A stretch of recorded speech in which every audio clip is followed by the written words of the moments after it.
جمعہ ہے، مفاتی کے اندر ذکر ہے کہ جو جوان شب جمعہ خدا کی بارگاہ میں استغفار کرتا ہے، گریہ کرتا ہے، سمندر کی مچھلیاں اس کے لیے استغفار کرتی ہیں۔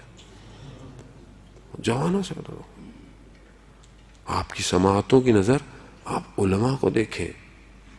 علامہ تقی جعفری کی آپ کی صلوات ان کے درجات میں اضافہ فرمائے۔ اللہم صلی علی محمد وآل محمد۔ علامہ تقی جعفری کے شعر نہج البلاغہ، مثنوی کی شرح اور کتابیں، وقت نہیں ہے کہ مزید میں اتنی زیادہ کروں۔ مولا امام رضا علیہ السلام کے حرم میں دفن، اللہم صلی علی محمد وآل محمد۔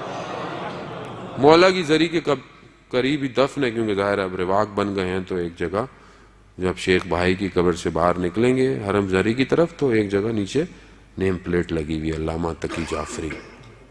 علامہ تقی جعفری بیان کرتے ہیں، ہمارے استاد آغا داداچی نے یہ واقعہ ہمیں بیان کیا، کہتے ہیں جب بھی یہ واقعہ بیان کرتا ہوں یہ شیرین سے شیرین تر ہوتا چلا جاتا ہے، کیونکہ بہرحال جوان چہرے مجھے زیادہ نظر آ رہے ہیں ان کے لیے، بلکہ ہم سب کے لیے یہ جو ہمارے لیے بڑا آسان ہے۔ یہ علماء ایسے نہیں بنے عزیزان محترم۔ علامہ تقی جعفری کہتے ہیں کہ میں نجف میں جب حوضے میں پڑھتا تھا تو شدید گرمی تھی اور رجب کے ایام تھے، یہی رجب کے ایام، یہ جو کل 27 رجب ہے، کل کی رات تھی۔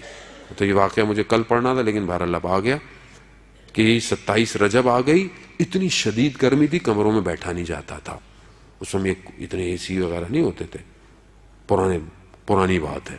تو کہتے ہیں ہم دیوار کے سائے کے پاس آ کے بیٹھتے تھے کہ شاید کوئی ہوا چلے گی تو کچھ سکون ملے گا۔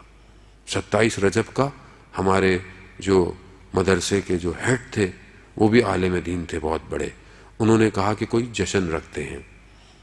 تو وہ جو کام کرنے والا تھا، برتن اٹھانے والا ایک بوڑھا شخص، تو اس کو بولا بھی رات کو جشن ہے تو کچھ طالب علموں کو کچھ ہنسا دینا، کوئی ایسی بات کر دینا۔ ٹھیک ہے۔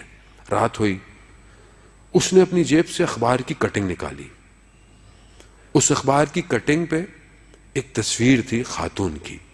اس زمانے میں کوئی ہوگی بغداد میں کوئی سب سے حسین خاتون۔ اس نے کہا بھائی مذاق ہے، مذاق ولاد ہے تو تھوڑا جشن ہے، جیسے ہمارے یہاں نہیں پتا ہوتا نا آج کل جشن ہے تو سب جائز ہے۔ جیسے پچھلے دنوں آپ نے ویڈیو دیکھی ہوگی مولا کائنات کے جشن کی، یعنی رونا آ رہا ہے کہ ہم کس مولا کو مانتے ہیں اور ہمارے جشن کیسے ہو رہے ہیں، یعنی ہمیں خود کو نہیں پتا ہم کر کے آ رہے ہیں۔ پہلے کیک کاٹنے تک تو چلے ہضم ہوتی تھی بات، اب یہ کیا ہے، کہاں جا رہا ہے اسلام؟ اب اس کو نہیں روکے تو بولیں گے یہ کیا کر رہے ہیں، نہیں کون روکے پھر مجھے آپ بتائیں، آسمان سے اترے گا؟ خوب روکنا تو پڑے گا عزیزان محترم، میرا آپ کا اپنا شعور بلند ہونا چاہیے۔ تو انہوں نے کہا بہرحال جشن ہے، ارزاہ مذاق، لیکن انہوں نے کہا دیکھو جواب صحیح دینا۔ سب طالب علم تھے، کہا دیکھو جھوٹ نہیں بولنا، مقدس نہیں بننا، جواب صحیح دینا۔ پوچھئے، کہا کہ اس خاتون سے شادی کرنا پسند کرو گے یا ایک نگاہ امیر المومنین؟ اور کہا دیکھو بننا نہیں، سچ بولنا۔ اب سب سے پہلے تو وہ جو مدرسے کے جو ہیڈ تھے ان کے پاس آئی، مولانا تو علماء تو آپ کو پتا ہے علماء کے پاس تو ریزننگ بہت ہے، ان کا جب مولا سے تو ویسے بھی ملنا ہی ہے، آخر میں مل ہی لیں گے، آخری میں جب جان نکل لی تو مولا نہیں آنا ہے، تو فی الحال کہا کہ بیٹے سے بولا بیٹا والدہ کو مت بتائیے گا۔ سب کے پاس آئی، سب نے یہی کہا۔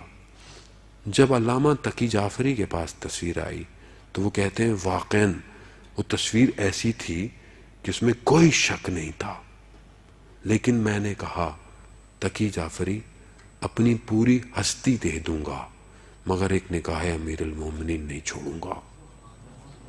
کہتے ہیں میں نے یہ کہا، سب نے میرا مذاق اڑانا شروع کر دیا، ہنسنے لگ گئے۔ کہتے ہیں میری طبیعت خراب ہونا شروع ہوئی، میں اٹھا، میں حجرے میں گیا، کمرے میں چلا گیا، میں جا کے بیٹھا ایک کونے پہ دیوار سے، تو میں نے تھوڑی دیر میں دیکھا کہ کوئی کمرے میں آ رہا ہے۔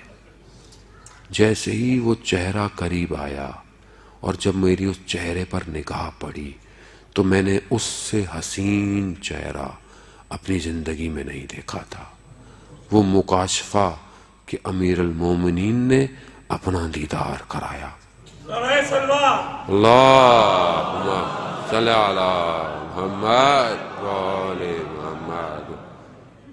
کہتے ہیں میں جب باہر نکلا تو میری حالت بڑی عجیب سی تھی، میری اس حالت کو دیکھ کر سب نے بولا کہ یہ کیا ہو گیا ہے؟ تو وہ استاد جو تھے وہ بھی عالم تھے، وہ پہچان گئے۔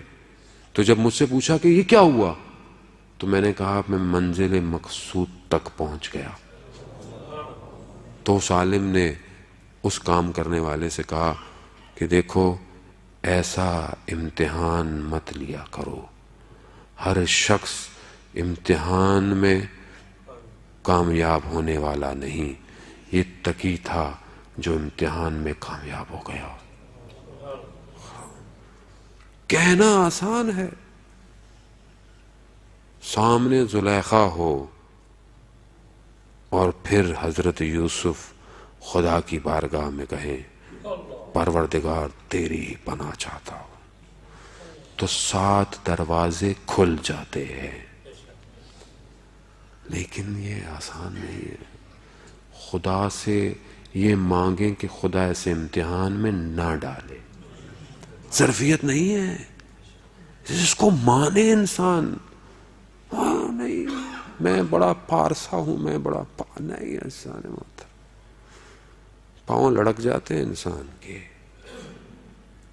جوانوں سے مخاطب ہوں میں، اپنے نفس کو نہ بیچے کسی کو۔